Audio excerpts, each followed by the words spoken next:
तेरा हाथ पकड़कर नेक्स्ट आईएएस ने ठाना है, वो सही दिशा देकर आईएएस तुझे बनाना है। अपनी कीमत जान ले, तू जीतने की ठान ले, खुद को तू पहचान ले।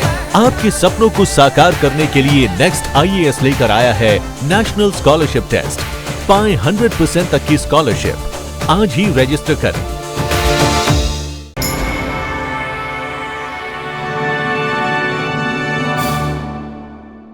हेलो एवरीवन, मेरा नाम खुशबू ओबेरॉय है और मेरी रैंक 139 आई है इस साल यूपीएससी सिविल सर्विस एग्जामिनेशन में। और मेरा ये सेकेंड अटैम्प्ट था। मेरे फर्स्ट अटैम्प्ट में मेरा प्रीलिम्स क्लियर नहीं हो पाया था, तो मैंने अपने सेकेंड अटैम्प्ट में अपनी स्ट्रैटेजी में थोड़े चेंजेस करे, जो मैं आज आपके साथ शेयर करना चाहूँगी। मेरी प्रीलिम्स की स्ट्रैटेजी, मेरे प्रीलिम्स के सोर्सेस और मैंने क्या गलतियाँ अपने फर्स्ट अटैम्प्ट में करी जो मैंने अपने सेकेंड अटैम्प्ट में नहीं दोहराई, जिसके कारण प्रीलिम्स की इस साल की कट ऑफ 88 मार्क्स की थी एंड मेरे 107 मार्क्स आए हैं। So it was a big margin above the cut off. तो मैं अपनी स्ट्रैटेजी इसलिए आपसे शेयर करना चाहूँगी। First point is the 3 round strategy. 3 round strategy का मतलब ये है कि जब मैं प्रीलिम्स का पेपर देखती थी तो मैं पहले फर्स्ट राउंड करती थी। फर्स्ट राउंड में जो क्वेश्चंस मुझे बहुत अच्छे से समझ आते थे कि मुझे इनका आंसर आता है, मैं उन क्वेश्चंस को अटेम्प्ट करती थी और अपने OMR शीट पे उन्हें मार्क कर लेती थी। फिर मैं जाती थी सेकेंड राउंड पे। सेकेंड राउंड में जो क्वेश्चंस मुझे एटलीस्ट 50 to 70% भी आ रहे हैं, मैं उनको मार्क कर लेती थी। एंड इसके बाद बेस्ड ऑन कि मुझे कितने क्वेश्चंस अटेम्प्ट करने हैं, उसके बाद मेरा थर्ड राउंड शुरू होता था। और थर्ड राउंड में अगर मेरे पास एक बेंचमार्क है कि मुझे इतने क्वेश्चंस करने ही हैं, तो फिर मैं इन्फॉर्म्ड गेसेस करती थी। मैं अपनी पेरिफेरल नॉलेज, इधर उधर की जो भी नॉलेज है उसको यूज़ करके आंसर करती थी कोई क्वेश्चन और फिर उसको मार्क करती थी। तो ये थी मेरी 3 round strategy. Second is keeping a benchmark. तो मैंने अपने फर्स्ट अटैम्प्ट में कोई बेंचमार्क नहीं रखा था, but I consider that as a mistake. मैंने अपने सेकेंड अटैम्प्ट में 85 क्वेश्चंस का बेंचमार्क रखा था, दैट मैं एटलीस्ट 85 क्वेश्चंस अटैम्प्ट करके आऊँगी। ये बेंचमार्क बहुत पर्सनल चॉइस होती है। आप जब बहुत सारे मॉक्स दे देंगे तो आपको रियलाइज़ होगा कि आपको कितना बेंचमार्क चाहिए है। मेरे लिए मेरी एक्यूरेसी एंड एफिशिएंसी को मिलाकर जो मुझे समझ आया वो था कि 85 to 90 questions I have to attempt, और मैं उसी रेंज में फिर क्वेश्चंस अटेम्प्ट करके आई थी। On a general on average भी 85 to 90 questions attempting is considered a good thing. अगर आप 100 क्वेश्चंस अटेम्प्ट करते हैं तो भी इट इज़ कंसिडर्ड कि वो हमेशा सही नहीं रहता, क्योंकि काफ़ी क्वेश्चन गलत हो जाते हैं। और अगर आप बहुत कम क्वेश्चंस अटेम्प्ट करके आ रहे हैं, लाइक आई से 70 to 80 क्वेश्चंस अटेम्प्ट करके आ रहे हैं, तो आपकी क्लियर करने के चांसेस अगेन थोड़े कम हो जाते हैं। तो इसलिए एक अच्छी रेंज बनाकर चलनी चाहिए। थर्ड पॉइंट इज़ कि मेरी सोर्सेज क्या थी। मैंने सेल्फ नोट्स और कोचिंग दोनों का सहारा लिया था। तो जो अगर हम करंट अफेयर्स की बात करें तो मैं कोचिंग में PT365 और मंथली मैगजीन्स आती हैं, तो मैं उनको यूज़ करती थी। बट उसके अलावा मैं अपने सेल्फ नोट्स पे भी बहुत ज़्यादा एम्फोसिस देती थी ताकि एक बैलेंस मेंटेन हो पाए। और जब मैं खुद सेल्फ नोट्स अपने हाथ से लिखकर बनाती थी तो उससे मेरे को एक चीज़ याद भी ज़्यादा रहती थी, मैं उसे ज़्यादा अच्छे से रिटेन कर पाती थी। तो इसलिए मैंने दोनों का सहारा लिया।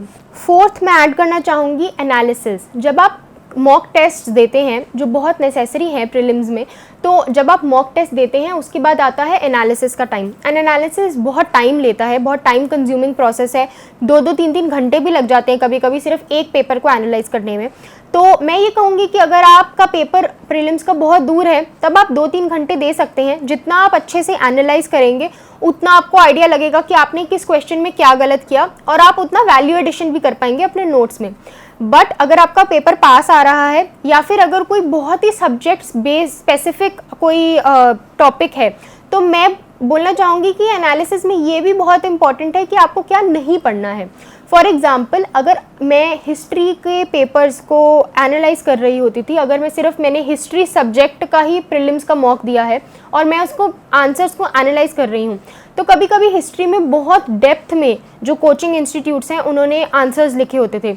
इतनी डेप्थ में हमारे पेपर में एक्चुअली नहीं आएगा, तो इतनी डेप्थ में पढ़ने की ज़रूरत भी नहीं है। तो ये भी आपको एक आइडिया होना चाहिए कि अगर कोई चीज़ बहुत ज़्यादा डीप जा रही है, आउट ऑफ सिलेबस जा रही है, तो आप उस एनालिसिस पे ध्यान ना दें। आप ऊपर ऊपर का एनालिसिस पढ़ें एंड अगले क्वेश्चन पे बढ़ जाएं आगे। नेक्स्ट मैं मेंशन करना चाहूँगी वेरी शॉर्ट नोट्स, कि आप अपने पेपर से पहले बहुत ज़्यादा शॉर्ट नोट्स बनाकर रखें ताकि आप इवेंचुअली फाइनल डे पे भी उन नोट्स को रिवाइज कर पाएँ। This can be a mix of static notes and dynamic notes. तो मैं पर्सनली डिजिटल नोट मेकिंग करती थी, एक गुड नोट्स ऐप आती है आईपैड में, मैं उसको यूज़ करती थी। बट अगर आपको पेन एंड पेपर पे नोट्स बनाने पसंद है तो आप वो भी कर सकते हैं। बस मेरी एडवाइस यही होगी कि सब बिल्कुल शॉर्टेस्ट नोट्स, आप जितने शॉर्ट हो पाए उतने शॉर्ट नोट्स बनाएं ताकि आपके लिए रिवाइज करना भी आसान रहे। सिक्स्थ में आना चाहूँगी टाइम एंड स्ट्रेस मैनेजमेंट पे। ये ऐसी चीज़ है जो बहुत ओवरलुक की जाती है जर्नी में, बट बहुत ज़्यादा इंपॉर्टेंट है। पहली चीज़, अगर आपका प्रीलिम्स पास आने लगा है और अगर आप एक नाइट आउल हैं, आपको रात को लेट सोने की आदत है और सुबह लेट जागने की आदत है, तो प्रीलिम्स से 15 दिन से 20 दिन पहले अपनी आदत बदलने की कोशिश कर दें, क्योंकि आपका माइंड प्रीलिम्स के टाइम सबसे ज़्यादा अलर्ट होना चाहिए। पर अगर आपका स्लीप स्केड्यूल उस हिसाब का नहीं होगा तो आपका माइंड अलर्ट नहीं हो पाएगा। तो आप अपना स्लीप स्केड्यूल उस हिसाब से चेंज करना शुरू करें। और जब आप मॉक्स देते हैं तो आप ये टाइम मैनेजमेंट ऐसे सीखें कि आपको उतने ही 2 घंटे के टाइम में ही पेपर पूरा ख़त्म करना है। कैसे करना है, अगर एग्ज़ाम लाइक सिचुएशन है तो कैसे करना है, अपने घर पे या अगर आप कहीं टेस्ट देने जा रहे हैं तो वहाँ पे बिल्कुल एग्ज़ाम ही कंसिडर करें उसे और उस हिसाब से पेपर दें, ताकि आपका दिमाग उसी हिसाब से फंक्शन करे एक्चुअल एग्ज़ाम के दिन भी। एंड थर्ड आता है स्ट्रेस। तो स्ट्रेस में मैं कहना चाहूँगी कि स्ट्रेस बहुत रियल चीज़ है। आपको स्ट्रेस, हर बच्चे को स्ट्रेस होता है, हर एस्पिरेंट को स्ट्रेस होता है। बट जब आप एग्ज़ाम हॉल में पहुँच जाते हैं तब आप इस कॉन्फिडेंस से बैठे कि आपने बहुत अच्छे से पढ़ाई करी है, आपने अपना बेस्ट दिया है एंड आप अपना पूरा बेस्ट के साथ ये पेपर क्रैक कर सकते हैं। अगर कोई और कर सकता है तो आप भी ज़रूर कर सकते हैं। तो ऐसे आप अपने टाइम एंड स्ट्रेस को मैनेज करके जाइए। 7th में मेंशन करना चाहूँगी कि 3 months before the pre you should cover what ever syllabus you had. मतलब अगर आप मेंस प्लस प्रीलिम्स मिलाकर पढ़ रहे हैं तो मैं ये बोलना चाहूँगी कि आप 3 महीने पहले अपनी वो पढ़ाई ख़त्म कर दें। 3 महीने उसके बाद प्रीलिम्स तक 3 महीने आप सिर्फ और सिर्फ प्रीलिम्स की पढ़ाई करिए, मॉक टेस्ट के एनालिसिस करिए, प्रीवियस ईयर क्वेश्चन पेपर्स को पढ़िए एंड उसके अलावा सिर्फ नोट्स को रिवाइज करते जाइए। नेक्स्ट मैं बात करना चाहूँगी मॉक्स की, कि I feel at least 20 to 30 मॉक्स is a good range, कि आपको इतने मॉक्स तो देने चाहिए, जिनमें से अराउंड 15 मॉक्स आर दोज जो सब्जेक्ट बेस्ड होते हैं, जैसे सिर्फ एक हिस्ट्री का मॉक टेस्ट। बट जो एंड के टेस्ट्स होते हैं वो फुल लेंथ टेस्ट्स होते हैं, तो उन पे आप ज़्यादा फोकस करें, फुल लेंथ टेस्ट्स पे। अगर आपका प्री पास आने वाला है तो आप फुल लेंथ टेस्ट दे दीजिए, चाहे सब्जेक्ट टेस्ट्स को मिस कर दीजिए। एंड सब्जेक्ट टेस्ट्स में भी उन टेस्ट पे ज़्यादा ध्यान दीजिए जो ज़्यादा इंपॉर्टेंट सब्जेक्ट्स हैं, जैसे पॉलिटी बहुत इंपॉर्टेंट है, इकोनॉमिक्स बहुत इंपॉर्टेंट है, एनवायरनमेंट बहुत इंपॉर्टेंट है। तो आप इन सब्जेक्ट्स को ज़्यादा ऊपर रख कर ध्यान इनको ज़्यादा प्रायोरिटी में रख सकते हैं। तेरा हाथ पकड़कर नेक्स्ट आईएएस ने ठाना है, वो सही दिशा देकर आईएएस तुझे बनाना है। अपनी कीमत जान ले, तू जीतने की ठान ले, खुद को तू पहचान ले। आपके सपनों को साकार करने के लिए नेक्स्ट आईएएस लेकर आया है नेशनल स्कॉलरशिप टेस्ट। पाएं 100% तक की स्कॉलरशिप। आज ही रजिस्टर करें। नेक्स्ट मैं आना चाहूँगी सीसैट पे। सीसैट के लिए मैं 2 चीज़ें करती थी। मेरे पास मैथ्स बैकग्राउंड नहीं था तो मैं मैथ्स में इतना ज़्यादा कंफर्टेबल फील नहीं करती थी, पर मैं जो इंग्लिश है या रीजनिंग वाली चीज़ें हैं उनमें उसको कंपनसेट कर लेती थी। तो अगर मुझे लगता था कि मेरे को मैथ्स के सारे क्वेश्चन में नहीं अटेम्प्ट कर पाऊंगी, पर मुझे ये पता था कि मैं कॉम्प्रिहेंशन के सारे क्वेश्चंस अटेम्प्ट करूंगी और मैं रीजनिंग के सारे क्वेश्चंस अटेम्प्ट करूंगी, ताकि एक बैलेंस बन जाए। दूसरी चीज़, जब प्रीलिम्स बहुत पास आने लगा 2 से 3 महीने पहले, मैं हफ्ते में एटलीस्ट 2 दिन सीसैट को 1 या 2 घंटा देती थी, जिसमें मैं सीसैट के सारे जो मैथ्स के फॉर्मूलाज हैं उनको रिवाइज़ करती थी। एंड फिर उसके बाद जो भी मॉक्स देने हैं मुझे, या फिर अगर मुझे सिर्फ नोट्स को रिवाइज़ करते जाना है कि क्या इंग्लिश में तो इतना कुछ रिवाइज़ करने का नहीं होता, बट अगर आप इंग्लिश में रिवाइज़ कर रहे हैं तो उसको रिवाइज़ कीजिए, रीजनिंग का कोई क्वेश्चन सॉल्व कर रहे हैं तो वो कीजिए। And next second is previous year question papers. मैंने सीसैट के लिए मैं और कोई सोर्स नहीं मेंशन करना चाहूँगी। मैं सीसैट के लिए आपको मॉक्स लगाने को भी रेकमेंड नहीं करूँगी, बट मैं आई वुड से कि मॉक्स की जगह a better source is previous year question papers. आपको प्रीवियस ईयर क्वेश्चन पेपर से आइडिया लगेगा कि सीसैट में कैसे क्वेश्चन आते हैं, आपको कैसे प्रिपेयर करना है, और आप उसके साथ आगे बढ़ सकते हैं। नेक्स्ट मैं बात करना चाहूँगी, पहले तो जो इस साल का प्रीलिम्स का पेपर था उसमें पैटर्न काफ़ी ज़्यादा चेंज हुआ है, तो मैं इस बात में बात करना चाहूँगी। First is that the pattern changes every year.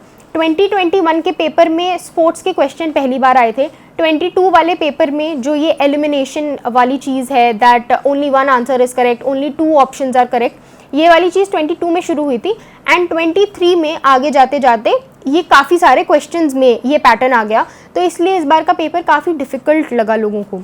तो पहली चीज़ तो I would say that always stay prepared for the unexpected in prelims. Prelims में कभी भी कुछ भी हो सकता है, कोई भी अलग तरीके का क्वेश्चन आ सकता है, कोई भी पैटर्न चेंज हो सकता है, तो आप उसके लिए प्रिपेयर होके जाइए।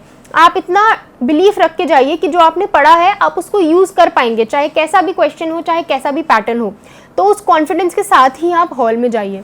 दूसरी चीज़ मैं ये कहना चाहूँगी that elimination technique is something जो बहुत ज़्यादा यूज़ की जाती है प्रीलिम्स के आंसर सॉल्व करने में, तो आप उस पर कम फोकस करके अपने कंटेंट पे ज़्यादा फोकस करें, क्योंकि ये जो पैटर्न चेंज हुआ है इससे एलिमिनेशन की जो टेक्निक है इसे कम यूज़ कर पाएंगे आप, अगर ये पैटर्न कंटिन्यू हुआ तो इसलिए मैं ये कहना चाहूँगी कि आप थोड़ा बाकी अपने कंटेंट पे फोकस करिए, स्टैटिक पे, करंट अफेयर्स पे, इन पे ज़्यादा फोकस करिए, ताकि अगर कोई क्वेश्चन आए तो आप बिना एलिमिनेशन के भी उसको काइंड ऑफ सॉल्व कर पाएँ।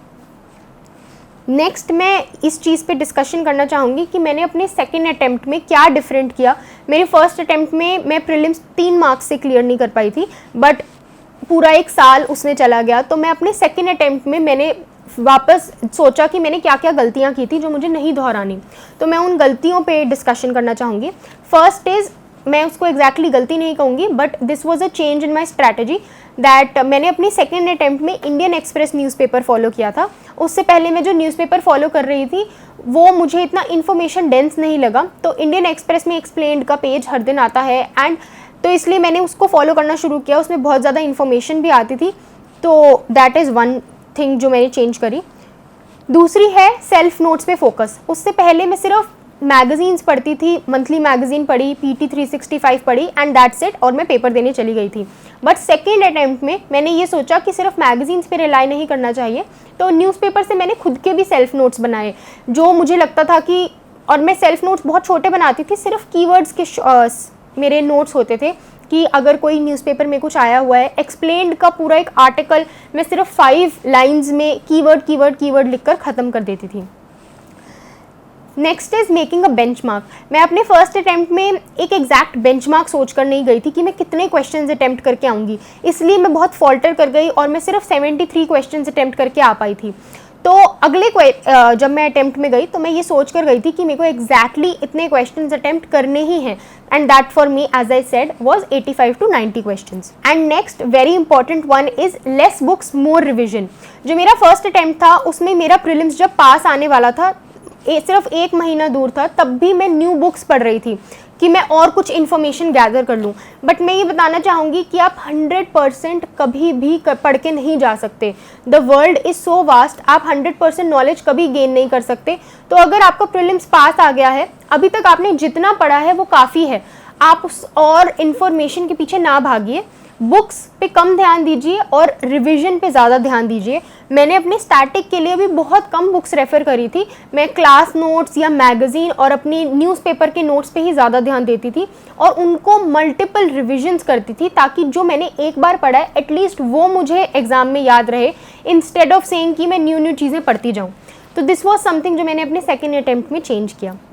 एंड विद दैट मेरी प्रीलिम्स की यही स्ट्रैटेजी थी, एंड मेरे सेकेंड अटैम्प्ट में जो प्रॉब्लम्स भी थी, फर्स्ट अटैम्प्ट में जो प्रॉब्लम्स भी थी, वो भी मैंने आपसे डिस्कस करी। तो होपफुली आपको थोड़ी हेल्प मिली होगी कि आपको अपनी स्ट्रैटेजी कैसे बनानी है। इसके अलावा मैं DKT को थैंक करना चाहूँगी कि उन्होंने मुझे ये अपॉर्चुनिटी दी कि मैं आप सबकी हेल्प कर पाई।